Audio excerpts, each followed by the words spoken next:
আসসালামু আলাইকুম, welcome to ICT hacker. তো আজকে আমরা আমাদের বোর্ড কোশ্চেন সলভিং সিরিজের আরেকটা ভিডিও নিয়ে চলে আসছি। এই ভিডিওতে আমরা চট্টগ্রাম বোর্ড 2025-এর চ্যাপ্টার 3-তে অর্থাৎ নাম্বার সিস্টেম যে কোশ্চেনটা আসছিল সেটা সমাধান করে দেওয়ার চেষ্টা করব। তো যদি কারো কোনো কোয়েরিজ থাকে বা কোনো প্রশ্ন থাকে বা কোনো কিছু জানার থাকে তাহলে অবশ্যই আমাদের ফেসবুক পেজে ইনবক্স করতে পারো অথবা ভিডিওর নিচে কমেন্ট করতে পারো। তো দেরি না করে আমরা আমাদের প্রশ্নে চলে যাই। তো প্রশ্নে কী বলা আছে যে শিউলি আইসিটি বিষয়ের পরীক্ষা শেষে বাড়ি ফিরলে তার মা কত নম্বর পাবে জিজ্ঞাসা করলে সে বলল এমসিকিউতে 27 এবং সিকিউতে 15 মার্ক পাবে।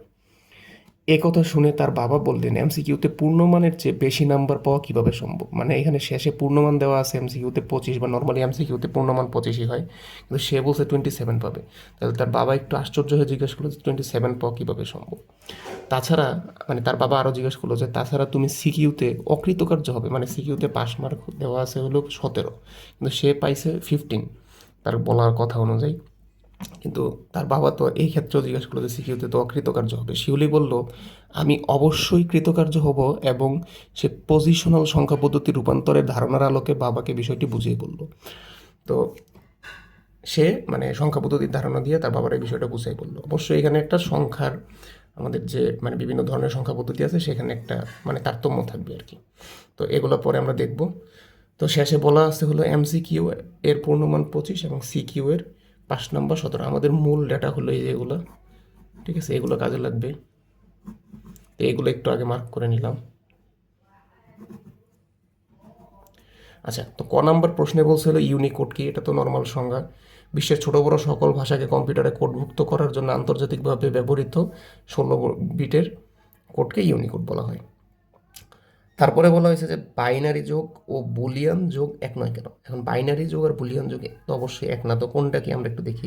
বাইনারি যোগ হলো আমরা নর্মালি যেই যোগগুলো করি সেটা হলো বাইনারি যোগ, যেমন 1 যোগ 1 করলে 10 হয়, বা 1 আমরা যদি 1 যোগ 1 যোগ 1 করি তাহলে সেক্ষেত্রে 1 1 হবে। তো এটা হলো বাইনারি যোগ, যেখানে একটা সাম আর একটা ক্যারি থাকে, এই যে একটা সাম থাকবে একটা ক্যারি থাকবে। আর বুলিয়ান যোগ কোনগুলো, বুলিয়ান যোগ হলো আমরা চ্যাপ্টার 3.2-তে মানে হলো ডিজিটাল ডিভাইস বা লজিক গেটের ওইখানে যেগুলো পড়ছিলাম সেগুলো হলো বুলিয়ান যোগ। যেমন আমরা 1 অর 1, মানে এখানে যে যোগটা করতেছি সেটা হলো অর বা লজিক্যাল যোগ। এখানে 1 অথবা 1 হলে অ্যান্সার 1 হবে। আবার যদি এরকম হয় 1 প্লাস 0, সেই ক্ষেত্রেও অ্যান্সার 1 হবে। এটা একটু নিজের মতো করে ব্যাখ্যা করে দিলেই হবে, এখানে দেওয়া আছে, এভাবে দিলেও সমস্যা নেই। আচ্ছা, তো গ নাম্বারে কি বলছে। গ নাম্বার কোশ্চেনটাতে বলছে হলো উদ্দীপকের সিকিউ ও এমসিকিউতে প্রাপ্ত নম্বরকে প্রচলিত সংখ্যা পদ্ধতি বিবেচনা করে। তাহলে সিকিউতে আর এমসিকিউতে যে প্রাপ্ত নম্বর এটা বলছে প্রচলিত সংখ্যা পদ্ধতি। এখন প্রচলিত সংখ্যা পদ্ধতি কোনগুলো আমাদের, প্রচলিত সংখ্যা পদ্ধতি হলো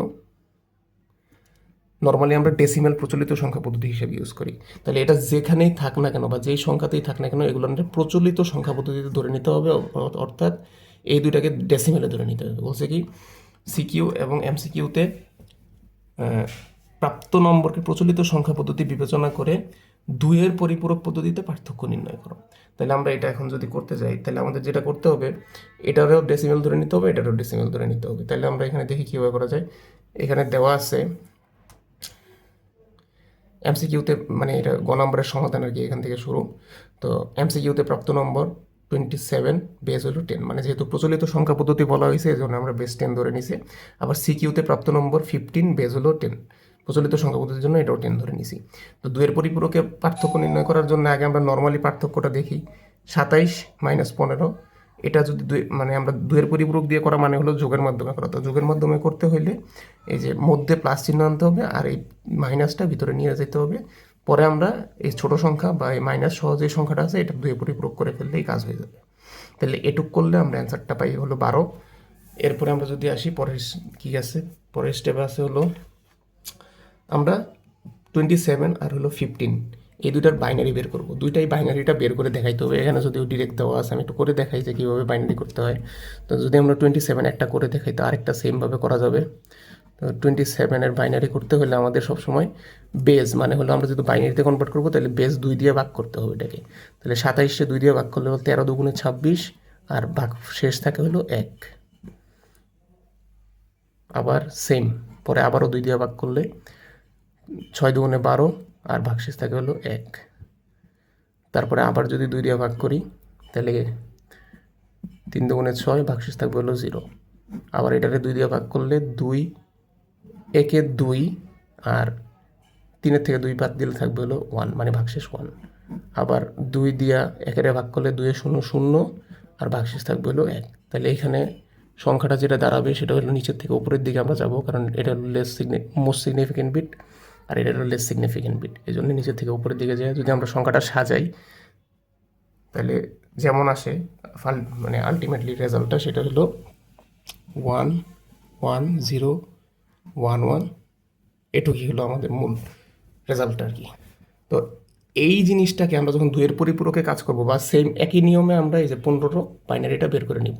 তো আমরা যখন 2 এর পরিপূরক বানাইতে যাব এই জিনিসটাকে, তখন আমাদের যেটা করতে হবে, এই যে এইখানে সংখ্যাগুলো দেখে এই সংখ্যাগুলোর উপরে ভিত্তি করে আমাদের ডিসিশন নিতে হবে আমরা মানে কয় বিটে কাজ করব আর কি। যদি সংখ্যাগুলো -128 থেকে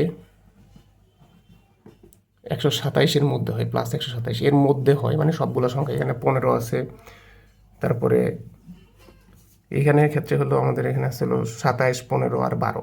তাহলে এগুলো সবই হলো এই রেঞ্জের মধ্যে আছে, মানে হলো এটার থেকে মধ্যে আছে। তাহলে এটুকের ভিতরে যেহেতু আছে তাহলে এইখানে আমরা 8 বিট ইউজ করতে পারবো। যদি এর থেকে বড় হয়, মানে এই রেঞ্জের থেকে বাইরে হয়, মানে এদিকে -129 বা 130 বা 200 এরকম হয়, বা এখানেও যদি 130 200 200 বা 250 এরকম হয়, তাহলে সেই ক্ষেত্রে আমাদের যেটা করতে হবে, এই 8 বিটের জায়গায় 16 বিট নিয়ে করতে হবে। এখন আমরা এটার তো বাইনারি করলাম, এটাও সেমভাবে বাইনারি করে দেখাই দিতে হবে। আর এখানে তো 1 2 3 4 5টা বিট আছে, তো সাথে যেহেতু 8 বিটে করতে হবে এই জন্য 3টা বিট অ্যাড করলাম। এটারও অ্যান্সার আসে হলো গিয়ে 4 বিট, আর সাথে আরও 4টা 0 অ্যাড করে আমরা 8 বিট বানিয়ে নিলাম। ঠিক আছে, তো এখন আমাদের কাজ হবে হলো গিয়ে 15 যে সংখ্যাটা আছে এটা 2 এর পরিপূরক করা। তাহলে 15-র বাইনারিটা আগে উঠাইলাম, তারপরে 1 এর পরিপূরক করতে হবে 2 এর পরিপূরক করার আগে। তো 1 এর পরিপূরক করলাম, 1 এর পরিপূরক মানে হলো 0-রে 1 দিয়ে রিপ্লেস করতে হবে, 1-গুলারে 0 দিয়ে রিপ্লেস করতে হবে। তাহলে যে 1 ছিল 0 হয়ে গেছে, 1 0 1 0 1 0 0 1 0 1 0 1 0 1, মানে হলো 0 জায়গায় 1 1 এর জায়গায় 0। তারপরে এই যে এটা উপরে হয়ে গেছে ভুলে, এটা নিচে দাগটা হবে।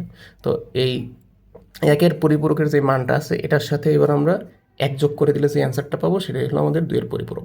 2 এর পরিপূরক মানে হলো আমরা অ্যাকচুয়ালি সংখ্যাটার চিহ্ন পরিবর্তন করে ফেললাম। এই সংখ্যাটা ছিল হলো +15, আর এটাতে যখন আমরা অ্যান্সারটা পাবো সেটা হয়ে গেল হলো -15। ঠিক আছে, তো এখন আমাদের কাজ কি? কাজ হলো এই যে এখানে আমরা যেটা দেখছিলাম যে -15-র সাথে 27 মধ্যে যোগ আছে, তার মানে হলো এখানে -15 যে মানটা আছে এটার সাথে এই 27-এর বাইনারি ভ্যালুটা যোগ করে দিলেই আমাদের এই বিয়োগ ফলটা বের হয়ে যাবে। তো ফাইনালি এই যে আমরা এখানে 27-এর সাথে -15-র যে বাইনারিটা আছে, মানে 2 এর পরিপূরকটা আছে, সেই দুটো একসাথে যোগ করে দিলাম। এখন যোগ কীভাবে করছি সেটা হলো 1 আর 1 10-এর 0 হাতে আছে 1, 1 আর 1 10-এর 0 হাতে আছে 1, 0 0 আর 1 হলো 1, তারপরে 1 1। তো এইভাবে পুরোটা যোগ করে দিছি, শেষে একটা ক্যারি বিট রয়ে গেছে, মানে 9 নম্বর বিটটা হলো ক্যারি বিট। তো আমরা 9 নম্বর বিটে যাব না, আমরা 8টা বিট পর্যন্ত এখানে রেখে দিব। তো আমাদের অ্যান্সার হবে এই 8 বিট পর্যন্ত। ঠিক আছে, অতএব পার্থক্য হলো এত। তো আমরা মোটামুটি গ নাম্বার এইভাবেই সলভ করে ফেলতে পারবো আর কি। ওকে, তো এবার আমরা ঘ নাম্বারটা দেখি, মানে লাস্টেরটা দেখি। লাস্টের কোশ্চেনে কি বলছে? কোশ্চেনে বলা হয়েছিল যে সংখ্যা পদ্ধতির রূপান্তরের আলোকে উদ্দীপকের শিউলির বক্তব্যে সততা যাচাই করে। এখন শিউলির বক্তব্য কী ছিল? শিউলি বলল আমি অবশ্যই কৃতকার্য হব, এবং পজিশনাল সংখ্যা পদ্ধতি রূপান্তরের ধারণা দিয়ে সে বিষয়টা ব্যাখ্যা করে দিল। এখন আমাদের দেখতে হবে শিউলির মার্ক কত ছিল। এমসিকিউতে মার্ক ছিল হলো 27, যেটা মানে আমরা নর্মালি দেখলে স্বাভাবিক সংখ্যা পদ্ধতিতে বা ডেসিমেলে যদি মোট নাম্বার ছিল 25, তার থেকে বড় হয়ে যায়। তো তার বাবা এটাই একটা মানে কনসার্ন জানাইছিল। আবার সিকিউতে পাইছে 15, যেটা আবার হলো 5 নাম্বার থেকে কম হয়ে যায়। তো আমরা যদি নর্মালি চিন্তা করি তাহলে সবসময় মনে রাখার জন্য বিষয়টা হলো এরকম যে আমরা যখন দশমিকে কোনো সংখ্যা চিন্তা করতেছি যে এটা 25 হওয়ার কথা বা 25-এর কম হওয়ার কথা, কিন্তু হয়ে গেছে বেশি। তো যদি কোনো সংখ্যা বেশি থাকে তার মানে এই সংখ্যাটা আছে হলো অক্টালে। ঠিক আছে, এটাকে অক্টাল থেকে ডেসিমেলে আনলে নর্মালি চলে আসবে। আবার যদি কোনো সংখ্যা আমাদের হওয়ার কথা ছিল 17 কিন্তু তার থেকে কম হয়ে গেছে, তার মানে এটা থাকার সম্ভাবনা হলো হেক্সাডেসিমেলে। তো আমরা যেটা করব, এটাকে অক্টাল ধরে আর এটাকে হেক্সাডেসিমেল ধরে এটাকে ডেসিমেলে রূপান্তর করব, এটারও ডেসিমেলে রূপান্তর করব, করে দেখব যে এই নাম্বারের কম হবে এটা, মানে এই নাম্বারটা হলো 25-এর কম হয়ে যাবে, আর এই নাম্বারটা হলো 17 থেকে বেশি হয়ে যাবে। তাইলেই হলো তার মন্তব্য মানে বক্তব্যটা যাচাই করা হয়ে যাবে। তাহলে আমরা একটু দেখি সমাধানটা কেমনে করতেছি। তো গ নাম্বার, এখানে এমসিকিউতে পূর্ণমান হলো এত, মানে যেটা এখানে দেওয়া আছে আর কি, যে 25 দেওয়া ছিল সেটা, আর সিকিউতে পূর্ণমান হলো 17, যেটা হলো ডেসিমেলে দেওয়া আছে দুইটা। হ্যাঁ, আর এখানে বলছে হলো শেষে যে শিউলির বাবার মতে কি বলছিল, যে 27 পাওয়া সম্ভব নয়, কারণ পূর্ণমান হলো 25, আর সিকিউতে হলো 15 পেলে অকৃতকার্য হওয়ার কথা, কিন্তু সে বলছিল যে সে পাশ করবে। এখন কথা হলো, তাহলে আমরা ওই যে আগের কথা মতো যেটা ছোট আছে বা যেটা বড় আছে সেটাকে, মানে হলো 25-এর বড় যেটা প্রাপ্ত নম্বর 27, এটা 25 হওয়ার কথা ছিল, এমসিকিউতে প্রাপ্ত নম্বর 25 হওয়ার কথা ছিল, কিন্তু পাইছিল হলো 27। ঠিক আছে, তো এটা যেহেতু 25-এর বড়, তাহলে 27কে আমরা অক্টাল ধরে নিয়ে অক্টাল থেকে ডেসিমেলে কনভার্ট করে দিয়ে দেখবো কি হয়। তাহলে এই যে আমরা এখানে 27 সংখ্যাটিকে অক্টাল যদি ধরে নিই, তাহলে এটার দশমিকে রূপান্তর করলাম, তাহলে 27কে দশমিকে রূপান্তর করলে কী হবে, 2 × 8, যেহেতু অক্টাল থেকে দশমিকে নিতেছি এই জন্য 8 দিয়ে গুণ, আবার এই যে 27-এর 7 × 8, তো শুরুতে পাওয়ার 0, এরপরে 1, এরপরে যদি আরও সংখ্যা থাকতো তাহলে 2, 3, 4, 5 এভাবে যাইতো। তো এটুক গুণ করে শেষে যোগ করে দিলাম, যোগ করলে 23 বেস 10, মানে হলো মানে 27 বা 27 অক্টাল ধরে সেটা ডেসিমেলে নিলে 23 হয়। তার মানে এটা 25-এর মধ্যে চলে আসছে, সুতরাং সে এমসিকিউ থেকে মানে পূর্ণমান থেকে বেশি নাম্বার পায় নাই। তার মানে কি, শিউলির কথার প্রথমটার ক্ষেত্রে ঠিক আছে। এবার দ্বিতীয়টার ক্ষেত্রে আসি। দ্বিতীয়টাতে বলছে হলো 15 সংখ্যাটি হেক্সাডেসিমেল হলে, মানে আমরা হলো যখন কোনো সংখ্যা আমাদের মানে চাওয়া বা মানে যেইভাবে পাওয়ার কথা ছিল, ধরেন 17 নাম্বার হলো পাস মার্ক, কিন্তু পাইছিল তার থেকে কম, কিন্তু সে পাস করার কথা। তো এই ক্ষেত্রে আমরা যেটা করবো সেটা হলো, যখন কোনো নাম্বার কম হয়ে যাবে তখন সেটাকে আমরা হেক্সাডেসিমেল ধরে তারপরে ডেসিমেলে কনভার্ট করব। তাহলে আমরা 15-রে হেক্সাডেসিমেল ধরে নিছি সংখ্যাটারে, তারপরে 15 থেকে আমরা ডেসিমেলে কনভার্ট করতেছি, তাহলে একের সাথে 16 গুণ, হেক্সাডেসিমেল থেকে ডেসিমেলে, এই জন্য এখানে 16 দিয়ে গুণ। তাহলে 15 থেকে 15 এক আছে, একের সাথে 16 গুণ, আবার 5 আছে এখানে 15, 5-এর সাথে 16 গুণ, তার প্রথম 16-র উপরে হলো 0, তারপরে হলো পাওয়ার 1। তাহলে এইটুকু আবার ক্যালকুলেশন করলে যে 16 পাওয়ার 1 হলে 16, তাহলে এই যে 16 আর 16-র পর 0 হলো 1, আর 1 দিয়ে 5-এর গুণ করলে হলো 5, তাহলে 16 আর 5 যোগ করলে হলো 21 হয়। তাহলে সুতরাং বলা যায় এই ক্ষেত্রে 5 নাম্বারের থেকে বেশি পাইছে।